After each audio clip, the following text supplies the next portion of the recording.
This day, a return to school in person, is just huge. It's huge for our district, it's huge for families, it's huge for students. And a return to in-person learning and a return to some normalcy. Why it's not just students having to readjust. Thanks for joining us for the News at 5. I'm Jamie Tompkins. And I'm David Rose. Today is the deadline Governor Inslee set for all students, kindergarten through 5th grade, to return to the classroom for hybrid learning. Tonight, we're hearing from families in our state's largest school district with reaction to their first day back after more than a year of remote learning.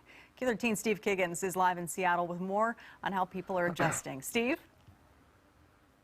Yeah, Jamie, talk about big changes. What they're going to see on the inside is kids are going to discover there's not a whole lot of other classmates. That's because the district is capping classes at 15 kids. Now, those are the changes inside. More happening outside, not just for people who use the schools here.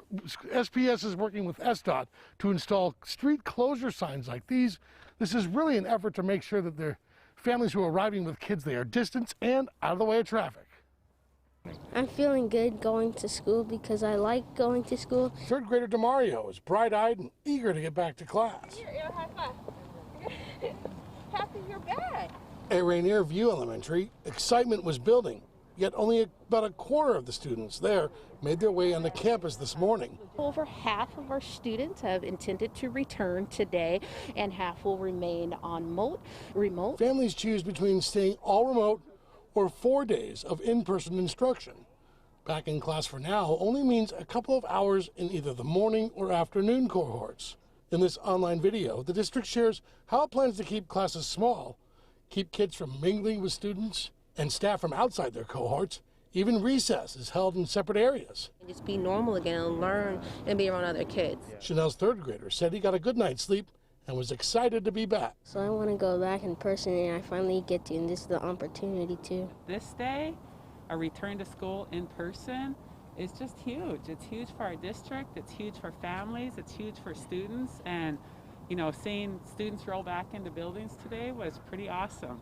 SPS says about 60% of district families said in a survey their students would return to in-person instruction, and if a student or staffer tests positive for COVID-19, SPS says it'll work with public health to locate those close contacts, and quarantine may be required before a return is permitted.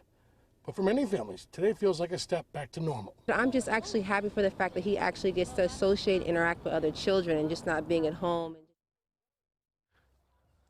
So that town hall meeting we told you about last hour, well, it turns out the superintendent was speaking with families who have 6th through 12th grade students. When they start shifting back to in-person learning, that town hall was discussing the district needs to hear a survey from parents. How many folks are going to send those kids back to class, or how many might keep them behind? To fill out that survey, the deadline to get it returned back to the school district, that happens tomorrow. We're live in Seattle. Steve Kiggins, Q13 News.